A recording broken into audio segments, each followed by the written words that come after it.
Ecological succession. This is simply how things come to be or grow. Many things come into play with succession, and everything does have its role. However, there are two main ways that succession can occur. We're specifically talking about primary and secondary succession. Think of it as nature's way of rebuilding after a big reset. Fires, floods, tornadoes, and many other things can cause a community to undergo ecological succession. Let's break it down into real-world experiences and examples, and explore how life finds its way to return even after total devastation. What is the definition of ecological succession? It's the natural process by which ecosystems change over time and develop. Whether it's for a forest growing, a meadow returning, or life bouncing back after a natural disaster, succession is how it all happens. There are two main types of succession, primary and secondary. The big difference, whether or not life, or possibly simply even soil, was there to begin with.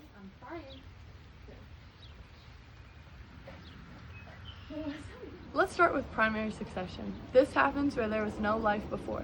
No plants, no animals, not even soil. You see this after a volcanic eruption or where a glacier has melted away.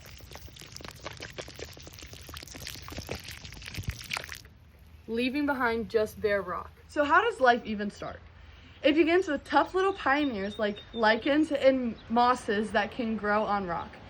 They break down the rock, helping form the first thin layer of soil, then come grass, shrubs, and eventually trees. And this takes time, hundreds of even thousands of years. It's slow, but it's unstoppable.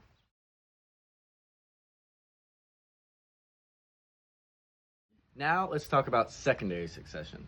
This is what happens when an ecosystem is already there, but has previously been disturbed. This could be by a forest fire, a flood, or even a human activity such as farming.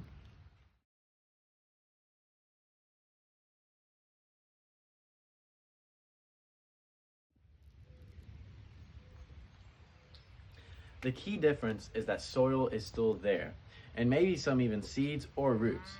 Because of that, nature can bounce back much faster. You'll see the grasses and then the bushes, and then finally, it'll be a full forest again. This recovery can take decades, but also does not have to.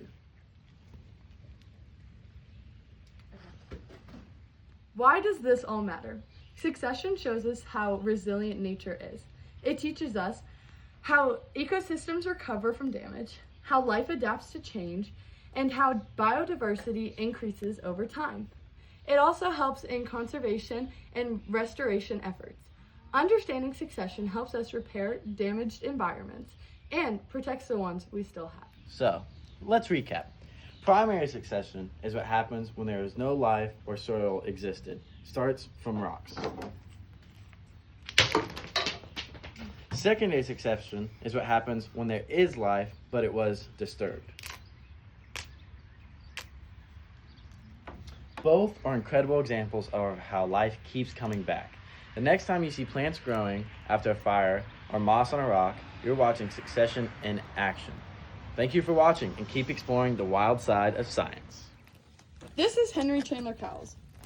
While secondary succession was not explicitly discovered in the sense of a single groundbreaking revelation, the concept of secondary succession was significantly developed and popularized by botanist and ecologist Henry Chandler Cowles in the late 19th and early 20th century. His work on sand dunes near Lake Michigan demonstrated how vegetation changes over time after an initial disturbance, forming the basis of understanding secondary succession.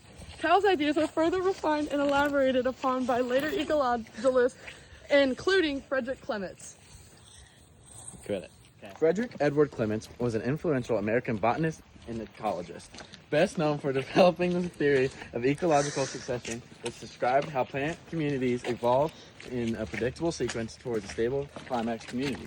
He viewed plant communities as superorganisms with independent parts.